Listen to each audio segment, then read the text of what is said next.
गौरी कभी पहाड़ों पर गुफा में रहने वाले उल्लू बाबा के पास जाती है। उल्लू बाबा, मुझे अपना काला रंग पसंद नहीं है। बस किसी तरह से मुझे गोरी चिट्टी बना दो। हो, मैं अपने जादू से तुम्हें एक ही दिन में गोरी चिट्टी बना दूंगा, परंतु तुम्हें मेरे लिए एक मीठा आम लाना होगा।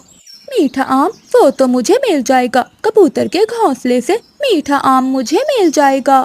मैं अभी जाकर लेकर आती हूँ। फिर गौरी कभी वहाँ से उड़ती है। तुझे कल खाऊं या तुझे आज खाऊं मेरे पके हुए मीठे आम? तेरी खुशबू मुझे बहुत पसंद है, मैं तुझे कल ही खाऊंगा। अभी मैं नदी से पानी पी आता हूँ। कबूतर को आम बहुत पसंद थे। वो अपने आम से बातें करता है और फिर नदी की ओर पानी पीने चला जाता है। पेड़ के पीछे छुपी हुई गौरी कभी कबूतर के जाने का इंतजार कर रही थी। जैसे ही कबूतर जाता है तो गौरी कभी कबूतर के घर में घुस जाती है और वो घोंसले से कबूतर का आम चुराकर वहाँ से भाग जाती है। वो आम उल्लू बाबा के पास ले आती है। उल्लू बाबा, देखो मैं आम ले आई हूँ। मैं पका हुआ मीठा आम ले आई। मुझे पता था कि तुम गोरी बनने के लिए कुछ भी कर सकती हो। वो उल्लू गौरी कभी से आम लेकर खा लेता है और गौरी कभी से कहता है, सुना है तुम्हारे जंगल में कोई चिड़िया रहती है। हाँ उल्लू बाबा, रानू रानू चिड़िया है नाम उसका। उसके पास एक सोने का हार है जो वो हमेशा अपने गले में पहन कर रखती है। अगर तुम वो सोने का हार ले आओ तो मैं तुम्हें गोरा चिट्टा कर दूंगा।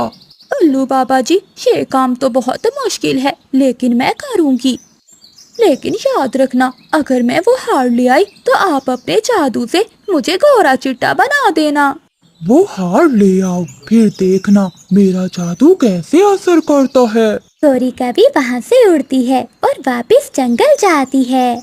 गुड़िया बेटी, मैं दाना लेने जा रही हूँ। आप घर की कुंडी अंदर से अच्छे से लगा लेना और किसी को भी घर में ना आने देना। मामा चिड़िया जब घर से बाहर जाने लगती है तो गौरी कभी घर के बाहर आकर शोर मचाने लगती है।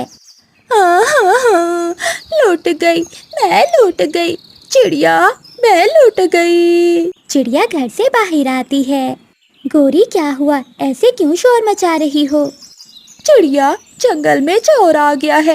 मैं जंगल से भोजन लेने गई हुई थी कि उस जालिम चोर ने मेरे सारे गहने चुरा लिए। हाँ हाँ। ये सुनकर रानू चिड़िया का ध्यान अपने गहनों की ओर जाता है। गौरी, मैं दाना लेने जा रही थी। अपना ये हार अपना घर में ही रख जाती हूँ। ऐसा ना हो कि वो चोर मेरा हार भी छीन ले। हाँ हाँ चिड़िया बहन, तुम ऐसा ही करो, अपना हार घर में ही रख जाओ। रानू चिड़िया घर वापस जाती है और अपना हार अलमारी में ही रख देती है। फिर रानू चिड़िया दाना लेने चली जाती है और गुड़िया अपने घर की अंदर से कुंडी लगा लेती है। गौरी कभी भी चिड़िया के साथ ही जा रही थी। आधे रास्ते में जाकर गौरी कभी बैठ जाती है। चिड़िया बहन, तुम जाओ, मेरे पेट में दर्द हो रहा है। मैं तो वापस घर जा रही हूँ। ठीक है गौरी, परंतु मुझे तो दाना लेने जाना है। फिर रानू चिड़िया वहाँ से चली जाती है। अब मैं चिड़िया तेरा हार चुरा लूंगी और फिर बन जाऊंगी गोरी चिट्टी। गौरी कभी वहाँ से उड़ती है और वापस चिड़िया के दरवाजे पर आती है। गुड़िया गुड़िया, दरवाजा खोलो, मुझे तुम्हारी मम्मा ने भेजा है।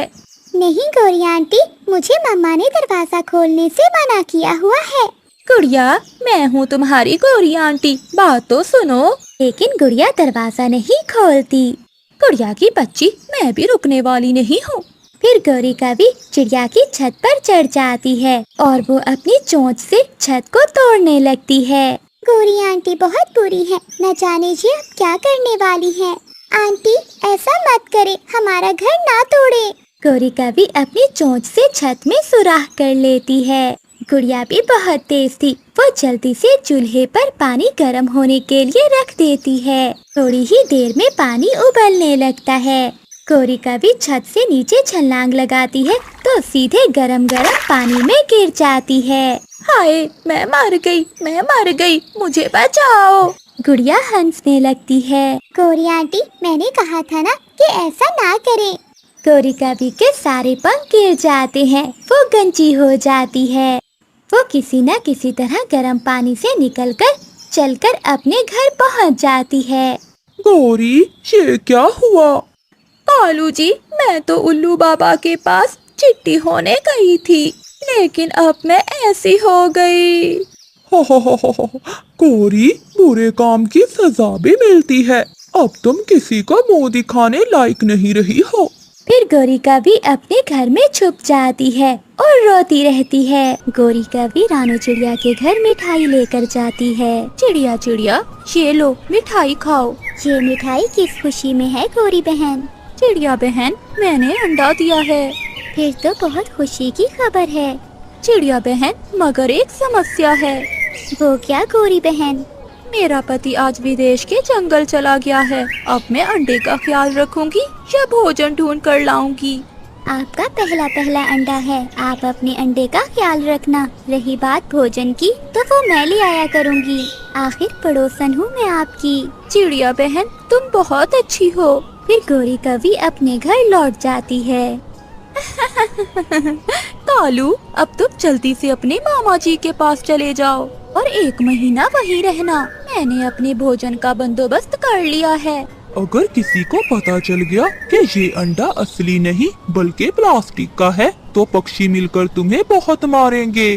तुम मेरी चिंता ना करो, मैं सब संभाल लूंगी। अब तुम चिड़िया से छुप कर जाना, क्योंकि मैंने उसे कहा है कि तुम विदेश गए हो। फिर कालू कौवा अपने मामा जी के पास चला जाता है। चिड़िया बहन, अब बस भी करो। इतना सारा दाना तुम क्या करोगी? तोते भैया, मुझे गोरी के लिए भी भोजन लेकर जाना है। आज उसने अंडा दिया है और मैंने उसे कहा है कि वो अंडे की रक्षा करे और भोजन मैं ले जाऊंगी। अगर ऐसा है तो हम सबको गोरी की मदद करनी चाहिए। फिर रानू चिड़िया गोरी कवि के पास जाती है। ये लो गोरी बहन भोजन, आज दाना ही मिला था। वो तो ठीक है चिड़िया, पर आज मेरा फल खाने को मन कर रहा था। गोरी बहन, कल मैं आपके लिए फल लेकर आऊंगी। इस पेड़ पर तो पका हुआ अमरूद लगा हुआ है। मैंने तो पेट भरकर दाना खा लिया है। मैं ये फल गोरी कवि को दे आता हूँ। बेचारी अंडे पर बैठ बैठ कर थक गई होगी। मिठू तोता वो पका हुआ अमरूद लेकर गोरी कवि के पास जाता है। गोरी, तुम सोई हुई हो, अपने अंडे पर बैठो, वरना तुम्हारा अंडा खराब हो जाएगा। ठीक है मिट्ठू, ये अमरूद तुम मेरे लिए लाए हो क्या? हाँ, मुझे चिड़िया ने बताया था कि तुमने अंडा दिया है, इसलिए मैं तुम्हारे लिए अमरूद लाया हूँ। आप सब बहुत अच्छे हो। आप सबको मेरे अंडे की कितनी चिंता है। फिर मिट्ठू तोता वहाँ से चला जाता है और गोरी कवि वो अमरूद मजे मजे से खाती है। मैं कितनी चालाक हूँ। प्लास्टिक का अंडा घोंसले में रखकर सबको उल्लू बना दिया है मैंने। ऐसे ही दिन गुजरते गए। रानू चिड़िया रोज गोरी कवि के लिए भोजन लेकर आती। एक दिन लूसी कबूतरी रानू चिड़िया से कहती है, चिड़िया बहन, क्या गोरी के अंडे से बच्चा निकल आया? नहीं लूसी बहन, अगर अंडे से बच्चा निकला होता तो गोरी कवि खुद भोजन लेने आ जाती। मुझे तो कुछ दाल में काला लग रहा है। इतने दिन में तो कवि के अंडे से बच्चे निकल आते हैं। गोरी बहन, ये लो, ये मीठा फल खा लो। और मुझे याद आया, लूसी बहन बता रही थी कि इतने दिनों में कौवों के अंडों से बच्चा निकल जाता है। तो फिर तुम्हारे अंडे से अभी तक बच्चा क्यों नहीं निकला? उसे क्या मालूम, वो तो कबूतरी है, उसके अंडे से बच्चा जल्दी निकल आता है और हम कौवों के अंडों से बच्चा इतनी जल्दी नहीं निकलता। अच्छा, अब मैं चलती हूँ। कई दिन गुजर जाते हैं मगर गोरी कवि के अंडे से बच्चा नहीं निकलता। बच्चा निकलता भी कैसे, वो अंडा तो प्लास्टिक का था। गोरी कवि ने तो पक्षियों को बेवकूफ बनाया हुआ था। चिड़िया, आज मैं भी आपके साथ जाऊंगी और देखूं तो सही वो अंडा कैसा है जिसमें से अभी तक बच्चा नहीं निकला। फिर लूसी कबूतरी रानू चिड़िया और मिठू के साथ गोरी के घर जाती है। गोरी बहन, ये लो।